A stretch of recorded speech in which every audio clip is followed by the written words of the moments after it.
Olá, queridos alunos. Hoje nós iremos falar sobre os vírus. Vamos lá. Bem, gente, queria começar, dando uma breve introdução histórica aqui, acerca dos vírus, Então, lá, no século XIX, o século XX, na virada do século XIX para o século XX, o Adolfo Meyer, ele era um cientista alemão, e ele pegou as folhas da folha de tabaco, que é do fumo, a folha de fumo, e ele estudava essa planta, tá? E ela tinha uma doença, chamada de mosaico do tabaco, tá? Em que as folhas, vão perdendo a coloração, tá?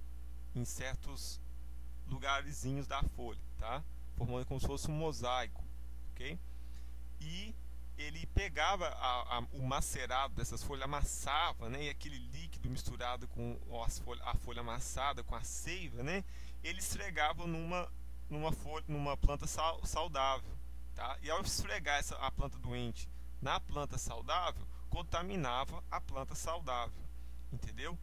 Curioso, para saber do que se tratava, o que causava a doença. Ele já conhecia os trabalhos do Louis Pasteur, que é cientista microbiologista francês, muito amigo do nosso imperador Pedro II, Ele tentou, olhar no microscópio para ver o que era, para ver se era algum tipo de micro-organismo, uma bactéria, e não teve êxito. Ele não conseguiu ver nada, tá?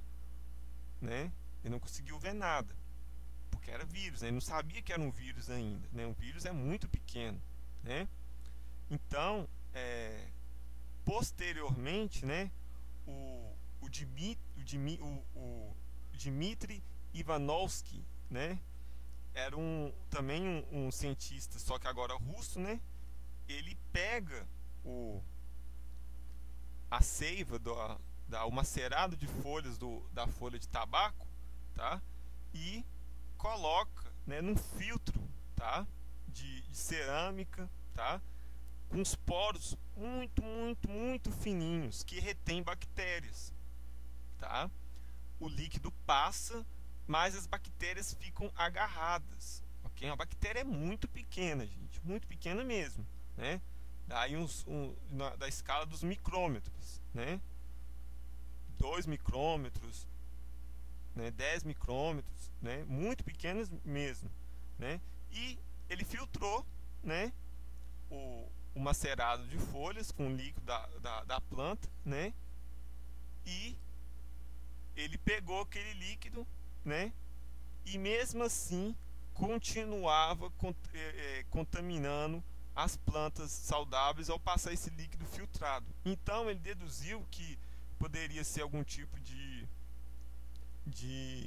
substância química liberada, ou uma bactéria muito pequena que passava por esse tipo de filtro, Posteriormente, o Martinus Beijerinck,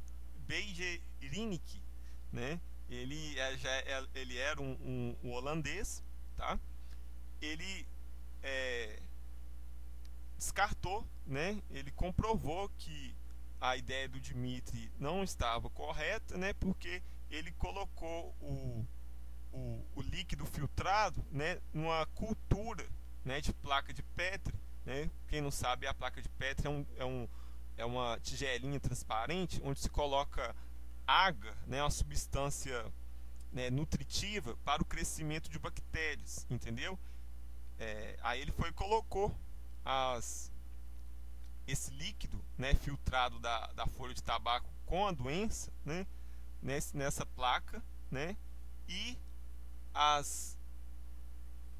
não teve, crescimento de cultura de bactéria. Então ele deduziu, que não se tratava de uma bactéria, E já, posteriormente, lá na década de 30, o Wendell Stanley, que era um cientista americano, ele, com auxílio já, dos microscópios de varredura por elétrons, com a capacidade de ampliação muito superior ao dos microscópios ópticos, né?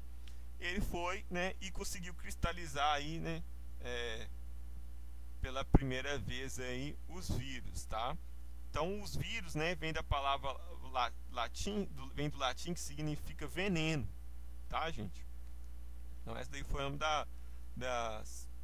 uma breve, né, historiazinha, um resuminho da história aí, né, do descobrimento dos vírus, ok? Aí depois disso que ele cristalizou o primeiro, né, ele saiu aí, né, descobrindo um tanto de vírus, dando início, né, ao ramo da ciência da virologia, né? Então, de que tamanho é um vírus? Para vocês terem uma ideia, né? Aqui essa imagem está na escala dos micrômetros, tá? Ok? Para vocês terem uma ideia, 1 milímetro tem 1000 micrômetros, tá? Tem 1000 micrômetros. Aqui tem uma célula normal de ser humano, tá? Em roxo, tá? Aqui está o núcleo, o citoplasma, as organelas e a membrana bem fininha transpassando aqui onde eu estou passando com o mouse. Aqui está o tamanho da bactéria, né? Vamos supor aí que essa bactéria aqui tem uns 5, né, 6 micrômetros, né? Aqui ela tem 1 micrômetro só de célula, né? Mas o flagelo é grandão, né? Vamos pôr aí uns 5 micrômetros, 4 micrômetros de flagelo aí, né? E 1 de bactéria da célula, né? A bactéria utiliza esse rabinho aqui chamado flagelo, tá? Para se movimentar, ok? Então a bactéria já é pequena, mal vista no microscópio óptico, né? E olha o tamanho do vírus, né? Perto da bactéria, quão pequeno ele é, né? Quão pequenos são os vírus, tá? Os vírus aí vão ter desde 22 nanômetros, tá? Para vocês terem ideia, ó, se 1 milímetro cabe 1000 micrômetros, né? 1 micrômetro cabe 1000 nanômetros, tá? Vai ter vírus aí de 22 nanômetros, né?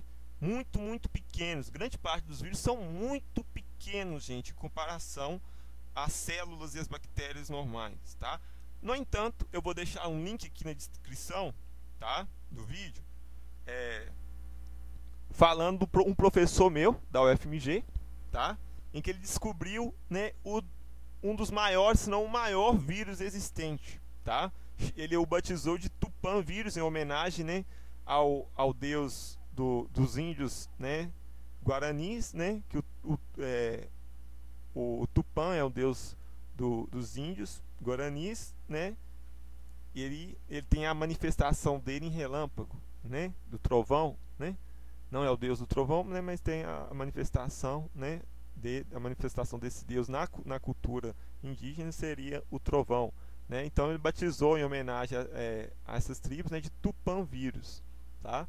Um vírus muito grande, tá? E vocês e ele é capaz de hospedar amebas. Eu vou deixar que o professor explique lá na entrevista dele, tá? Vou deixar o link na descrição, da Universidade de Minas Gerais, né, em que se descobriu o maior vírus existente, né, descoberto até agora, tá? Então tá aí a imagem aí mostrando a relação de tamanho, né, do vírus, da bactéria e da célula animal. Bem, e o que são os vírus? Os vírus são seres vivos, gente? Não. Nós não vamos classificar os vírus, né, como seres vivos, tá? Vai ter biólogos que vão classificar eles como seres vivos, né, como a menor porção, né, o menor dos seres vivos, né? E vai ter, a maioria dos biólogos vão dizer que não, que são apenas complexos de partículas especiais, tá? Por quê? Porque olha só, até agora, né, que a gente estudou, para ser um ser vivo ele precisa ser constituído de célula, Douglas, mas o vírus parece uma célula? Não parece uma célula, tá? O vírus, ele só tem atividade quando ele está dentro de uma célula de um ser vivo, seja de fungo, seja de bactéria, seja de planta, seja de animal, seja de protozoário, tá? Quando ele não está dentro de uma célula de um ser vivo, ou ele se desmancha pelas condições do ambiente, seja calor, né, seja a luz do sol, né, seja o detergente, sabão, né, ou ele fica quieto ali, né, até poder encontrar um meio, né, e infectar uma célula de um ser vivo, tá? Fora de uma célula de um ser vivo, ele não tem atividade nenhuma, tá? Porque ele não tem todos aqueles aparatos, né, bioquímicos, né, que uma célula comum tem, como a realização da fotossíntese, né, produção de energia pela organela mitocôndria, né, produção das vesículas lá pelo complexo de Golgi. Não, quando ele não está dentro de uma célula humana, ele não está fazendo nada. Ou na célula de um ser vivo, ele não faz nada, ele fica inerte, tá? E o que ele faz quando está dentro de uma célula, a gente vai ver no próximo slide. Mas antes, eu queria mostrar aqui, né, como é que é a estrutura do vírus, né? O vírus, ele vai ter um núcleo assim, né? Ele vai ter um material genético, tá? Que é o DNA, tá? Ou o RNA, o DNA de dupla fita, que contém a informação do vírus, né? As características que o vírus terá. O DNA de uma fita só, né? Pode ter um RNA, que vocês verão melhor no ensino médio, né? O RNA, ele é como é que eu posso explicar para vocês? É um tipo de DNA diferente, tá? Vocês verão isso melhor, tá? Existem vários tipos de material genético, ok? Então, o material genético, seja DNA, RNA, fica lá dentro, tá? A gente vai ter um capsídeo feito de proteínas, não é a membrana nuclear, não é carioteca, tá, gente? Não confunda porque está colorido roxinho, tá? Deu DNA, um capsídeo envolvido. Tem vírus que é só isso, DNA e capsídeo, acabou, né? Agora vai ter outros, né, que terão, né, glicoproteínas, vão ter proteínas, né, revestindo o capsídeo, tá? Glicoproteínas são as proteínas misturadas com um tipozinho de açúcar, tá? Vai ter proteínas misturadas com um tipozinho de gordura, com lipídios, entendeu? Que ajuda na hora essa camada envoltória aqui de proteínas se funde a membrana plasmática, tá? E libera o DNA lá dentro do vírus. Mas para que vai querer enfiar esse vírus lá dentro? Olha, que vai querer enfiar esse DNA lá dentro da célula do outro. Vamos ver? Daqui a pouco. Próximos lá a gente vê. Aqui, ó, a gente tem vários tipos de vírus aqui, né? A gente tem aqui o vírus do mosaico do tabaco, como que ele é, né? O capsídeo, gente, esse negocinho aqui, roxinho, que envolve o DNA, ele é formado por proteínas, né? Por muitas e muitas proteínas, tá? O capsídeo é formado por muitas proteínas, né? Em unidades chamadas de capsômeros, tá? Cada bastãozinho desse aqui é um capsômero, tá? Vários capsômeros formam o capsídeo e lá dentro tá o material genético, tá? Seja RNA ou DNA, tá? Aqui está uma foto com microscópio eletrônico de varredura do vírus causador do mosaico do tabaco, né, nas folhas de fumo, tá? Aqui a gente tem um adenovírus, né? Que, ó, o DNA lá dentro, né? O capsômero, tá? Os capsômeros, né? Formando o capsídeo, tá? Aqui a gente tem, né, o vírus da influenza, tá? Os vírus causadores da doença influenza, ok?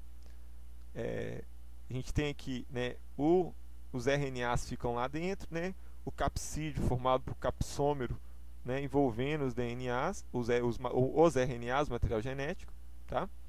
E um envoltório membranoso, tá? Ok?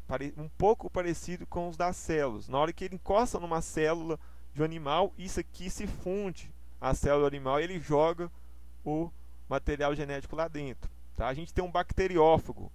Toda vez, gente, em ciência, que vocês lerem a palavra fago, significa comer, comedor, tá? Se é bacteriófago, significa o quê? Come bactéria, né? Ele infecta bactéria, tá? Esse que parece um satélite, né? Parece um robozinho espacial, né? Impressionante, né? E aqui está a medida deles. Olha, esse aqui vai de 18 a 250 nanômetros, tá? Não é micrômetro, nanômetro. Esse aqui vai de 70 a 90 nanômetros. Esse vai de 80 a 200 nanômetros, tá? Esse de 80 a 225, né? Tá? Isso aqui são fotos com microscópio eletrônico de varredura, tá? Então, como é que o vírus tá? Como se o vírus está fora de uma célula, ele fica inerte, o que acontece quando ele encontra uma célula, né? Pode acontecer duas coisas, tá? E essas duas coisas são dois ciclos. Tem o ciclo lítico e o ciclo lisogênico, tá? O vírus, como esse bacteriófago aqui, né? Aqui é a célula de bactéria, tá? Em vários estágios, são várias células não, em vários estágios, a mesma célula em vários estágios. O que acontece? O vírus, as proteínas do capsídeo dele, né, da estrutura dele, né, agarram, tá, na membrana, na parede celular da bactéria, tá? Na hora que ele agarra na membrana da célula, na parede celular, o material genético, o DNA que estava lá dentro, ele injeta o DNA lá dentro da célula. Esse DNA, ele tem informação. Vocês lembram que eu falei que DNA é informação que dá as características para um ser vivo, né? Então, o vírus injetou o DNA. Esse DNA vai se fundir ao DNA da bactéria. A bactéria vai expressar esse DNA, vai ler ele, entendeu? Só que esse DNA não é dela, é do vírus. Então, em vez dela ler o DNA dela e fabricar coisas para ela se manter viva, tá? manter as funções vitais dela, ela vai ler a informação do vírus que está misturado no DNA dela agora, tá? Tá dentro dela. O que acontece? Ela não vai ler o DNA dela e vai acabar lendo o DNA do vírus. E o DNA do vírus está com a informação dizendo que tem que produzir mais cópias de mim mesmo. Então, a informação que o vírus colocou mudou a configuração, né, da bactéria, né, genética. Em vez dela trabalhar para ela sobreviver, para fazer as coisas dela, né, vitais do metabolismo da célula, ela vai produzir pedacinhos, pecinhas do vírus, várias pecinhas de vírus.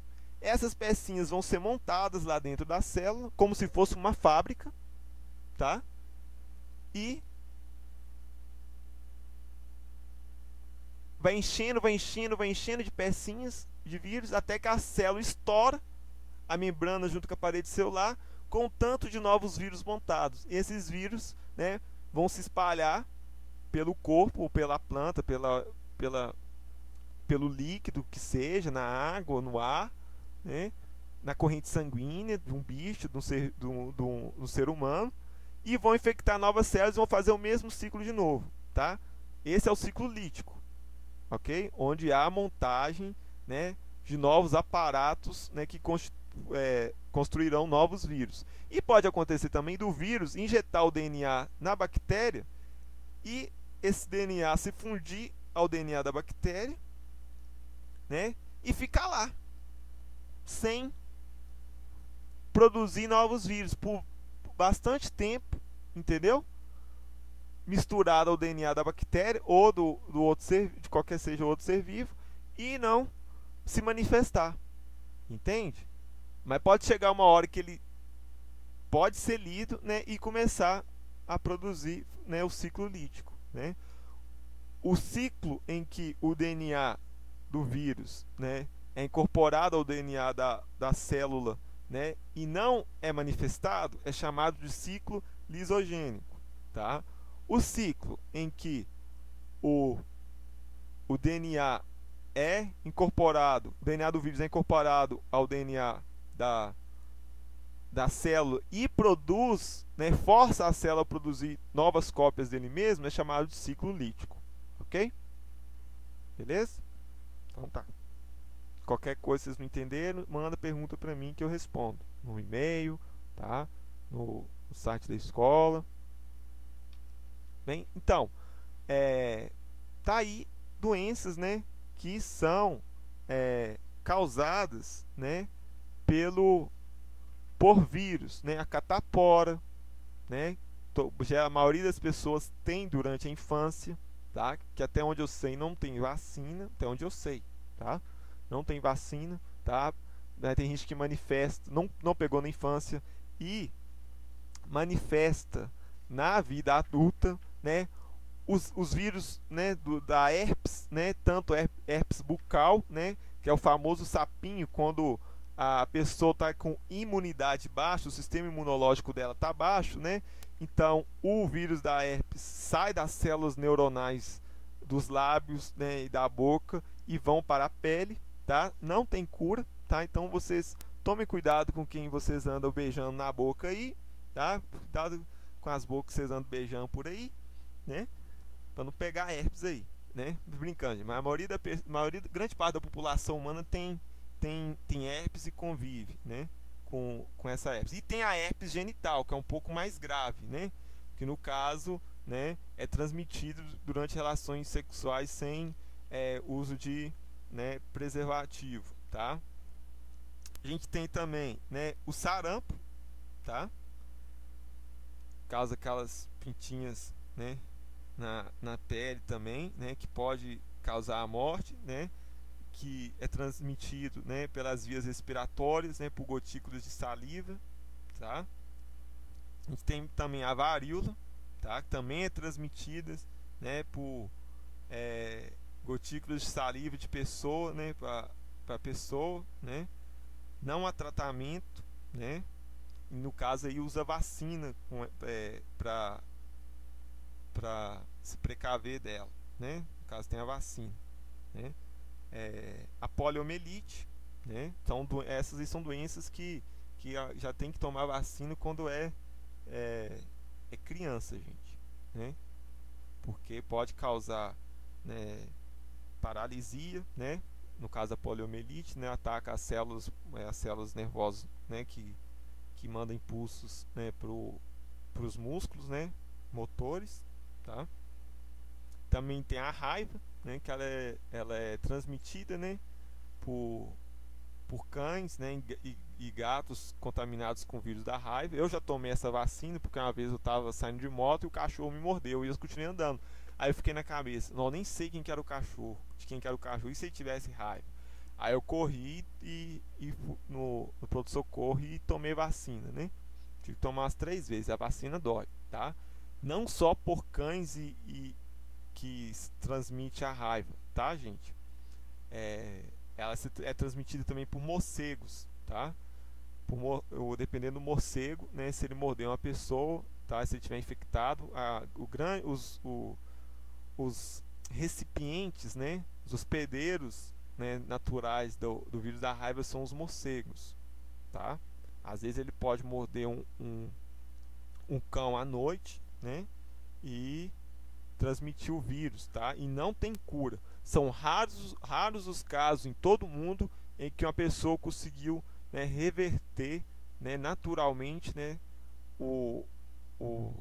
os sintomas da raiva, tá? Não tem cura. São raros casos que a pessoa sobreviveu, tá?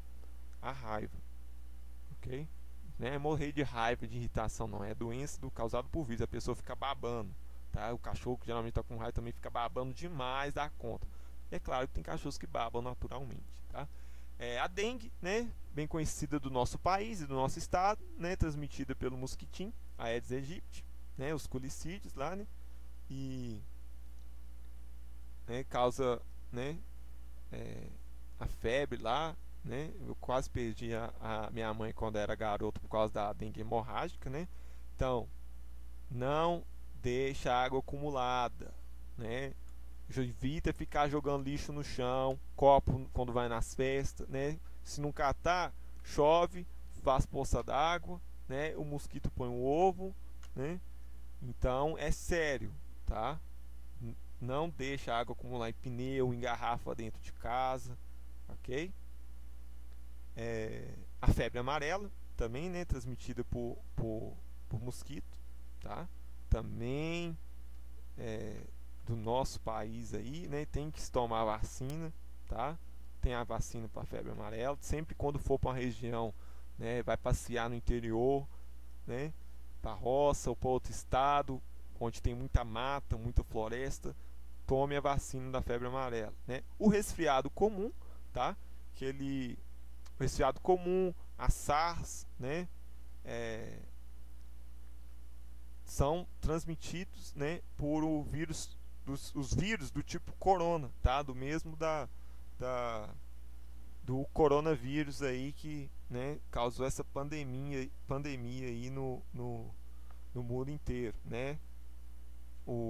A SARS, né, é a síndrome respiratória aguda grave, tá? Síndrome respiratória aguda grave, tá? Também transmitido pelo mesmo tipo de vírus, tipo assim, né? Entre os coronavírus, né, tem várias, né, subdivisões, tá? Com o caso do corona, do Covid-19, né, a SARS, né, e o resfriado comum, entre outros, ok? Também tem a cachumba, né, a gripe, tá? A hepatite e o ebola, né? O ebola é uma doença africana, né, terrível, né, em que o vírus, né, ataca as células do corpo da pessoa e em 1, 2 semanas a pessoa morre. Começa a sair sangue negro, né, pelo olho, pelo ouvido, por todos os orifícios do corpo da pessoa, tá? Então são as doenças causadas por vírus, ok? Qualquer dúvida, leiam o roteiro do PET, tá? O texto. Qualquer dúvida, mande para o meu e-mail, tá? Deixe no site da escola, né, que eu respondo, ok? Por hoje é isso. Fiquem com Deus, respeitem papai, mamãe, quem tem a guarda de vocês, e até mais. Tchau!